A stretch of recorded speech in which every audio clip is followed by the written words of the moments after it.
ఇప్పుడు చూడండి, ఒక చిన్న ఎగ్జాంపుల్. ఒక ట్రైన్ పోతా ఉంది, ఇక్కడ నుంచి హైదరాబాద్ పోతుంది. ఇప్పుడు ఆ ట్రైన్ లో పవర్ ఇంజన్ కు ఉంటుందా, బోగిలకు ఉంటుందా? హలో, ఇంజన్ కి ఎలా ఉండేది, బోగిలకు ఎంత ఉండేది కదా.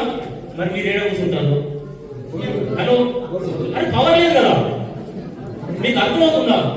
ఇంజన్ కు పవర్ ఉంది, బోగిలకు పవర్ లేదు. మరి మీరు అల్లనే కూర్చుంటారు ఎందుకు?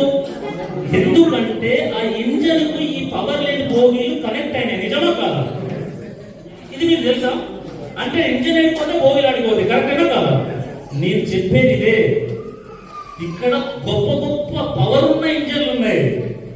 దాసు సార్, పురుషోత్తమ దాసు సార్, ఎంతో మంది ఉన్నారు ఇక్కడ. ఈ ఇంజన్లకు మనం కనెక్ట్ అయితే మనకు లో పవర్ ఉన్న మనము హై పవర్ వచ్చే అవకాశం ఉందా లేదా? పవర్ కావాలా ఉందా? దీన్ని పట్టుకొని 2 నుంచి 5 సంవత్సరాలు ఉండండి. ఈ పవర్